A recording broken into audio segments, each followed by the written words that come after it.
আসসালামু আলাইকুম রহমতুল্লাহ আলহামদুলিল্লাহ ওসসালাতু ওয়াসসালামু আলা রাসূলিল্লাহ। প্রিয় দিনী মুসলিম ভাই ও বোন, পৃথিবীর যে প্রান্ত থেকে দেখছেন আপনারা অবগত আছেন, আমি আব্দুর রহিম আব্দুর রাজ্জাক দীর্ঘদিন থেকে গাজার অভ্যন্তরে ত্রাণ কার্যক্রম পরিচালনা করে আসছি এবং সময়ে সময়ে আমি সশরীরে নিজেও মিশরের অভ্যন্তরে যে সমস্ত বাস্তুহারা গাজার অধিবাসী আশ্রয় গ্রহণ করেছেন এবং বিভিন্ন মেডিকেল চিকিৎসাধীনরত অবস্থায় আছেন, তাদের কাছেও আমি গেছি এবং তাদের হাতে নগদ অর্থ সাহায্য সহযোগিতা, খাদ্য, ফুড বক্স বিভিন্ন সময় বিভিন্ন কিছু আমরা তুলে দিয়েছি। আমি নিজেও অসংখ্য ফিলিস্তিনিদের বাড়িতে গেছি, পরিদর্শন করেছি এবং আমাদের সাধ্য অনুযায়ী সহযোগিতা করেছি আলহামদুলিল্লাহ। এবং এই সকল সহযোগিতাগুলি ছিল মূলত আপনাদের টাকায়, আপনাদের সম্পদ, আপনাদের অর্থ। এখন আমরা রমজান মাসে উপস্থিত হয়েছি এবং আপনারা অবগত আছেন এখনও গাজার মানুষের অবস্থা বলা যায় আগের মতোই আছে। এতটুকু পার্থক্য যে তাদের উপর আগের মতো বোমা বর্ষণ হচ্ছে না এবং তুলনামূলক আমাদের ত্রাণ কার্যক্রম বিতরণ করা অনেকটা সহজ হয়েছে এবং মূল্য তুলনামূলক কিছুটা লাঘব হয়েছে।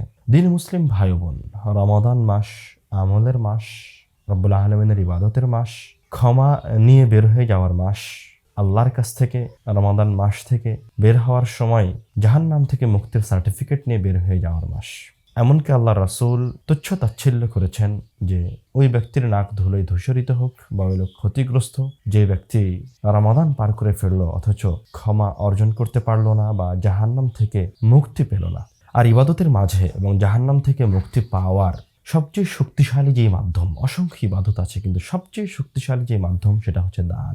এবং এই দান শুধু করাই নয়, বরং দানকে তার সবচেয়ে বেশি হকদার মানুষের কাছে পৌঁছতে পারাও অনেক বড় একটি সফলতা এবং অন্তরের অনেক বড় একটি প্রশান্তি। সেই দিক থেকে আমাদের কাছে আমাদের দান পাওয়ার সবচেয়ে বেশি হকদার যারা, তারা অবশ্যই নিঃসন্দেহে গাজার অধিবাসীগণ, নিঃস্ব, অসহায়, বাস্তুহারা, আহত মানুষগুলি, প্রতিবন্ধী সন্তানগুলি, স্বামীহীন বিধবা স্ত্রীগুলি। রব্বুল আলামিন আমাদেরকে তাদের পাশে দাঁড়ানোর তৌফিক দান করুন।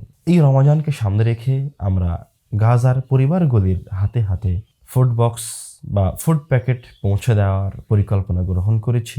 আজকেও গাজার অভ্যন্তরে ফুড প্যাকেট বিতরণ কার্যক্রম চলমান রয়েছে আলহামদুলিল্লাহ। এবং এই সমস্ত ফুড প্যাকেটগুলির মাঝে প্রায় 10টি আইটেমের খাদ্যদ্রব্য থাকবে ইনশাল্লাহ, যেমন খেজুর, আসাল আসওয়াদ, চিনি, চা, বাসমতি চাউল, পাস্তা, জিবনা বা আপনার দুধ থেকে তৈরি যে আমরা ফ্যাটানো পনির বলি, এবং সাথে থাকবে টমেটো সস, তাহিনা এবং তেল। জরুরি এই সমস্ত খাদ্যদ্রব্য আমরা তাদের হাতে তুলে দিচ্ছি এবং এই কার্যক্রম আমরা চলমান রাখবো ইনশাল্লাহ। এবং আপনারা শুনলে খুশি হবেন যে এখন গাজার মানুষ এরকম একটা পরিস্থিতিতে এসেছে যে তারা নিজেরা রান্না করতে পারে। এবং ইতিপূর্বে আমরা বেশ কিছু কার্যক্রমের মাঝখানে করেছি। আপনারা আপনাদের এই সহযোগিতার হাতকে এই রমজান মাসে আরও বেশি প্রশস্ত করবেন। সবচেয়ে শক্তিশালী এই দান, এই ইবাদত করে রব্বুল আলামিনের কাছে থেকে ক্ষমা নিয়ে রমজান মাস থেকে বের হয়ে যেতে পারবেন বলে আমরা দৃঢ় বিশ্বাসী এবং রব্বুল আলামিনের কাছে আকুল আবেদন রাখি। রব্বুল আলামিন আমাদের এই দানকে কবুল করুন। পৃথিবীর যে প্রান্ত থেকে যে সমস্ত দিনী মুসলিম ভাই বোন আমাদের সাথে যুক্ত আছেন, দীর্ঘদিন থেকে এই কাজের সাথে সংযুক্ত হয়েছেন, প্রত্যেককেই এই রমাদানে আপনাদের দানের হাতকে আরও বেশি প্রশস্ত করুন। এই রমাদান মাসে একজন আহ্বানকারীকে নিযুক্ত করে রেখেছেন যে সকাল সন্ধ্যা সব সময় এই পৃথিবীবাসীকে আহ্বান করে বলছে। একজন আহ্বানকারী আহ্বান করতে থাকে যে হে কল্যাণ অন্বেষণকারীরা, যারা কল্যাণ করতে চাও, রমাদান এসেছে, আরো বেশি বেশি কল্যাণ করো এই মাসে। এবং বলতে থাকে যে হে অনিষ্টকারীরা, অনিষ্টের অন্বেষণকারীরা, তোমরা এখন থামো আর অনিষ্ট করিও না। রব্বুল আলামিন আমাদেরকে এই মাসে বেশি বেশি কল্যাণ করার তৌফিক দান করুন, বেশি বেশি ভালো কাজের সাথে সংযুক্ত থাকার তৌফিক দান করুন, আল্লাহুম্মা আমিন। এছাড়াও যে আমরা দেশের অভ্যন্তরেও বিভিন্ন জায়গায়, বিশেষ করে যে সমস্ত অসহায় মক্তবগুলি রয়েছে, ইয়াতিম বাচ্চা রয়েছে, অসহায় মানুষ রয়েছে রাস্তাঘাটে, তাদের মাঝেও আমরা আমাদের সাধ্য অনুযায়ী সহযোগিতা পৌঁছানোর চেষ্টা করি। সেগুলিতেও আপনারা অংশগ্রহণ করবেন ইনশাআল্লাহ। ওয়া মা তাওফীকি ইল্লা বিল্লাহ। আসসালামু আলাইকুম ওয়া রাহমাতুল্লাহ।